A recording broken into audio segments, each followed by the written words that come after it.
Chronicles 34. And Josiah was 8 years old when he became king, and he reigned 31 years in Jerusalem. And he did what was right in the sight of Yahweh, and walked in the ways of David his father, and he did not turn aside to the right hand or to the left. For in the 8th year of his reign, while he was still young, he began to seek the God of David his father. And in the 12th year he began to purge Judah and Jerusalem of the high places, and the wooden images, and the carved images, and the molded images.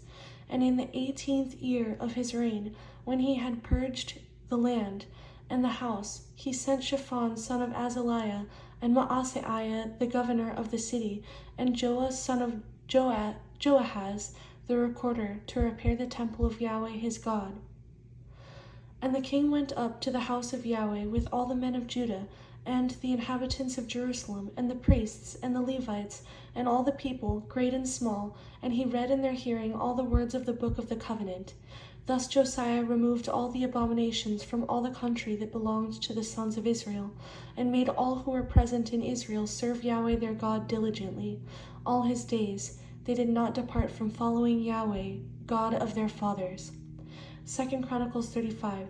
Josiah kept a Passover in Jerusalem to Yahweh, and they slaughtered the Passover lambs.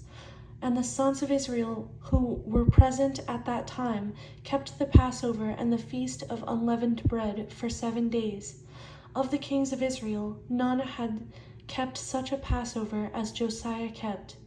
2 Chronicles 36. Jehoahaz was 23 years old when he became king. Jehoiakim was 25 years old when he became king. Jehoiachin was 8 years old when he became king. Zedekiah was 21 years old when he became king. Yahweh God of their fathers sent warnings to them by his messengers, rising up early and sending them, because he had compassion on his people and on his dwelling place. But they mocked the messengers of God, and despised his words, and scoffed at his prophets, until the wrath of Yahweh arose against his people, until there was no remedy. Therefore he brought the king of the Chaldeans against them, and they burned the house of God, and he carried away those who escaped from the sword to Babylon. Ezra 1.